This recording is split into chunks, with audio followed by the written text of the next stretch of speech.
Hello students, last part में हम लोगों ने प्लास्टिक मटेरियल जो है वो देखा। नाउ इस पार्ट में हम लोग थर्माकोल का बेनिफिट्स एंड डिसएडवांटेज देखने वाले हैं। Thermocol is a form of complex material that is called polystyrene. Polystyrene से थर्माकोल बनता है, okay, and it transforms into the liquid state by heating more than 100 degree Celsius. 100 degree Celsius से ज़्यादा हम लोग उसको हीट करते हैं तो वो क्या होता है, मेल्ट होता है। अगेन वो कूल होने के बाद सॉलिड स्टेट में रिटर्न आता है, okay. So due to this we can give any desired shape. कौन सा भी शेप हम उसको दे सकते हैं। हमें पता है पहले हम लोगों ने थर्माकोल की किस चीजों को यूज किया था। पहले हम लोग खाना खाने के लिए थर्माकोल के प्लेट्स, हमारे घर में अगर कोई फंक्शन हो, कोई शादी हो, कोई बर्थडे हो तो मैक्सिमम लोग क्या करते थे, थर्माकोल के प्लेट्स, थर्माकोल के ग्लास, थर्माकोल के बाउल्स यूज करते थे, ओके। और उससे भी ज्यादा जो यूज होता था, आपण गणपती जेव्हा बसवतो, गणपतीचे मखर जेव्हा बनवले जायचे पूर्वी, ते सगळे थर्माकोलचे मखर असायचे। थर्माकोल यूज का करायचे लोक, कारण की again it is easy to carry, म्हणजे इझिली आपण त्याला किती मोठं थर्माकोलचं मखर असलं तरी उचलू शकत होतो। अगेन लेस एक्सपेन्सिव्ह, पैसे कमी लागायचे, डिसेंट होतं, ओके, आणि ड्युरेबल, म्हणजे एक गोष्ट, एक थर्माकोलचं मखर 4-4, 5-5 वर्ष इझिली आपण वापरत होतो। त्याचं अनपॅकिंग करायचो आणि अगेन पॅकिंग करून त्याला पुन्हा ठेवून द्यायचो। सो थर्माकोलचा अशा प्रकारे आपण रेग्युलर यूज करत होतो, पण आपल्याला हे कधी कळलंच नाही की thermocol is very harmful to us, because it is again non biodegradable material. The adverse effect of the excessive use of thermocol on the environment and human. कौन से इफेक्ट होते थे? Being carcinogenic ingredients in the stearine, the person in the contact with the thermocol for a long duration may have a possibility of blood cancer like leukemia, lymphoma. म्हणजे जी लोक thermocol factories मध्ये काम करायला होती त्या लोकांना बराच वेळेला ब्लड कॅन्सर आणि ल्युकेमिया, लिम्फोमाचे कॅन्सर्स होत होते। अगेन दुसरा प्रॉब्लेम काय होत होता की दॅट इज नॉन बायोडिग्रेडेबल, आणि मग आपण बघितलं की जे घरात आणल्यानंतर थर्माकोलचा यूज अगेन कशासाठी होतो, तर आपले डेलिकेट आयटम्स जे घरामध्ये येतात किंवा आपण टीव्ही, फ्रीज, वॉशिंग मशीन, ज्या गोष्टी आणतो, ओके, इलेक्ट्रिकल अप्लायन्सेस आणतो, त्याचे पॅकिंग अगेन थर्माकोल बॉक्समध्ये येतात, ओके, आणि मग ते मुलं सगळे थर्माकोलचे बॉल्स खेळत बसतात। म्हणजे कुठेतरी थर्माकोलचं मॅन्युफॅक्चरिंग अगेन कंटिन्युअस चालू असतं। It takes a long duration for natural degradation for the thermocol. तो एक तर लवकर डिग्रेड होत नाही, डिकम्पोज होत नाही, ओके, आणि मग खूप लोग त्याला काय करतात, जाळून टाकतात। बहुत सारे लोग उसको जला देते हैं और उसकी वजह से जब थर्माकोल जलता है, बर्न होता है, okay, it is still more hazardous method as releases poisonous gases in atmosphere. जैसे जैसे थर्माकोल जलता है वैसे वैसे पॉइजनस गैसेस पूरे एनवायरमेंट में स्प्रेड होते हैं, ओके। उसकी वजह से रेस्पिरेटरी सिस्टम में बहुत सारी प्रॉब्लम्स होती है, डाइजेस्टिव सिस्टम में प्रॉब्लम्स होती है, तो हमें अभी थर्माकोल का यूज कम करना चाहिए। जैसे कि हम लोग, मैंने अभी थोड़ी देर पहले बताया, चाय पीने के लिए भी हम लोग थर्माकोल के कप्स यूज करते थे। जैसे कि हम लोग मास गैदरिंग में, कोई फेस्टिवल में थर्माकोल के प्लेट्स, कप्स यूज करते थे। हम लोगों ने ऑब्जर्व किया है कि जैसे वो प्लेट्स, कप्स हमारे पास आते थे वो थिक होते थे, थोड़े हार्ड होते थे, लेकिन जैसे ही उसमें हॉट फूड और हॉट लिक्विड सर्व किया जाता था वो एकदम सॉफ्ट बनते थे। इसका मतलब हाई टेम्परेचर की वजह से वो थर्माकोल जो होता था वो मेल्ट होता था और उसी फूड में वो स्प्रेड होता था, और वही थर्माकोल कंटेंट हम लोग क्या करते थे, खाते थे या फिर पीते थे, उसकी वजह से बहुत सारी स्टमक डिसऑर्डर्स हमें होती थी, और वो भी अगेन स्लो पॉइजन है। ओके, क्या होता था, स्टेरिन जो है वो उस जो डिजॉल्व होता था फूड में।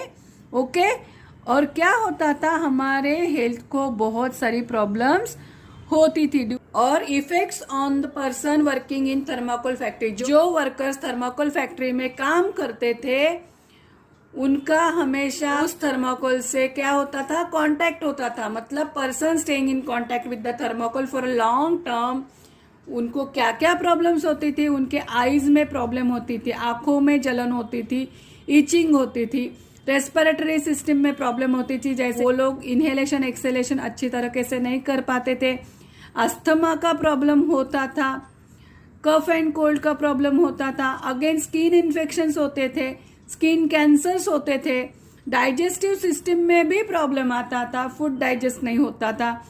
अगर उधर प्रेग्नेंट वुमन कोई काम करती थी तो उसका मिसकैरेज भी होता था। इसकी वजह से थर्माकोल के ऊपर अभी गवर्नमेंट ने पूरा बैन किया है। अभी हम कोई भी थर्माकोल का प्रोडक्ट यूज नहीं करते हैं।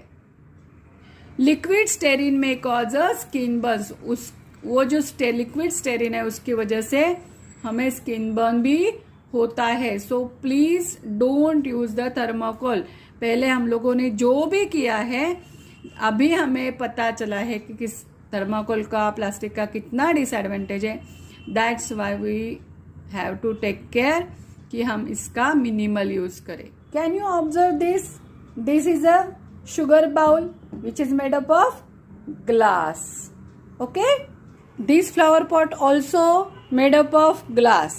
This candle lamp is again made up of glass, and this glass is also non biodegradable material.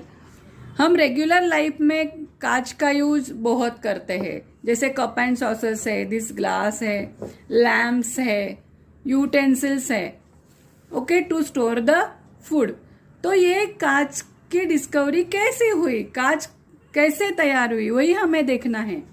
तो एक बार क्या हुआ था, कोई फेनिशियन ट्रेडर्स जो थे वो डेजर्ट में गए थे।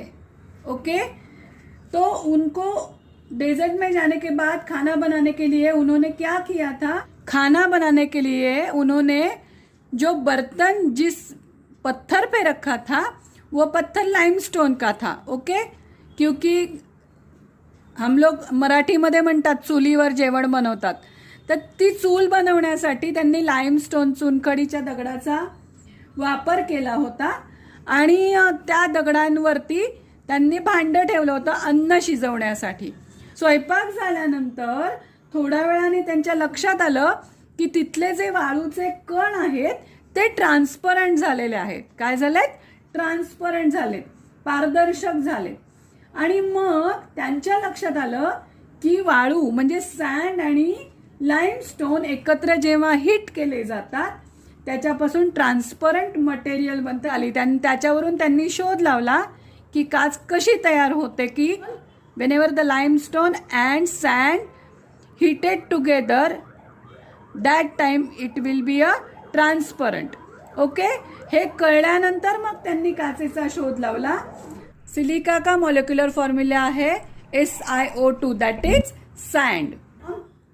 Glass is non crystalline, hard but brittle solid material form mixture of silica and silicate. Glass क्या है? सिलिका और सिलिकेट का मिक्सचर है, और सिलिका क्या है? That is sand. उसका मॉलिक्यूलर फॉर्मूला है SiO2। So depending upon the proportion of the silica and other components in the glass, there are different type of the glass as soda lime glass, borosilicate glass, silica glass, alkali silicate glass, etc. Silica में अलग अलग ingredients डालने के बाद अलग अलग type की glass तैयार होती है। Different type of the glass which is dependent on the ingredients which is mix with the silica. अभी हमें क्या देखना है? Production of the glass. For glass production mixture of the sand, soda, lime and small quantity of magnesium oxide is heated in the furnace. जो raw material होता है sand, soda, limestone, वो यहाँ से फर्नेस में अंदर जाता है। फर्नेस के अंदर वो 850 डिग्री तक क्या होता है, हीट होता है। उसमें रॉ ग्लास पीसेस भी होते हैं। उसके बाद में हीट होने के बाद वो यहाँ आके मेल्ट होता है और रोलर से वो आगे आगे चला जाता है। और जैसे जैसे वो ठंडा होता है मेल्ट होने के बाद, यहाँ से ठंडा होने के बाद यहाँ से ग्लास का स्ट्रिप्स निकलता है, मतलब कांच की स्लाइड्स यहाँ से निकलना शुरू हो जाती है। और यहाँ कटर होता है जो यहाँ से कांच के पीसेस कट होते हैं। क्या क्या मिक्स किया जाता है? Sand, soda, lime and magnesium oxide का मिक्सचर जो है वो एक फर्नेस में हीट किया जाता है। फर्नेस इसका मतलब होता है भट्टी। मराठीमध्ये त्याला भट्टी असं म्हणतात। मोठी भट्टी असते, त्याच्यामध्ये या सगळ्या गोष्टी मिक्स करून गरम केल्या जातात। Okay. Sand that is silicon dioxide melts at 1700 degree Celsius.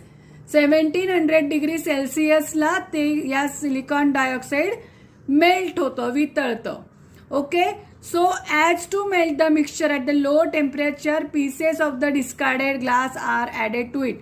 एवढं प्रत्येक वेळेला 1700 डिग्री सेल्सिअस टेम्परेचर करणं शक्य नसतं। दॅट टाइम रेडी ग्लासचे जे पीसेस असतात, जे आपण बॉटल्स फेकून देतो, काचेचे ग्लास फेकून देतो, तुटलेले स्क्रॅप ग्लास पीसेस जे असतात ते पीसेस कलेक्ट करून त्या मिक्सचरमध्ये टाकले जातात आणि त्याच्यामुळे काय होतं, उस स्क्रैप ग्लास पीसेस उसमें डालने की वजह से जो ऑल इंग्रेडिएंट्स है वो कम टेम्परेचर में, जैसे कि 850 डिग्री सेल्सियस में ही मेल्ट हो जाते हैं।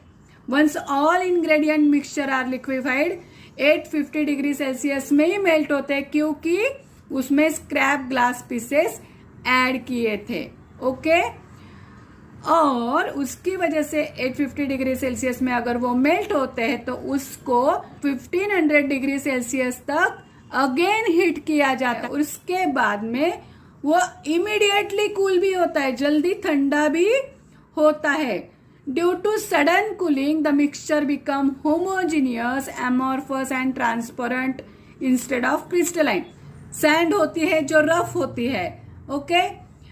ये सब मिक्सचर 1500 डिग्री सेल्सियस तक जैसे ही हीट होते हैं, कूलिंग होने के टाइम पे वो मिक्सचर होमोजीनियस होता है, मतलब एक जैसे हो जाता है। जैसे कि हम लोग शुगर पानी में मिक्स करते हैं तो वो ट्रांसपेरेंट लिक्विड बन जाता है, सॉल्ट पानी में मिक्स करते हैं तो वो ट्रांसपेरेंट लिक्विड बन जाता है। वैसे ही ये सब इंग्रेडिएंट हीट होने के बाद ट्रांसपेरेंट मटेरियल बन जाता है और लिक्विफाइड होता है इंस्टेड ऑफ क्रिस्टलाइन। ये लिक्विड ठंडा होता है, वैसे वैसे वो ट्रांसपेरेंट बनता जाता है। ओके।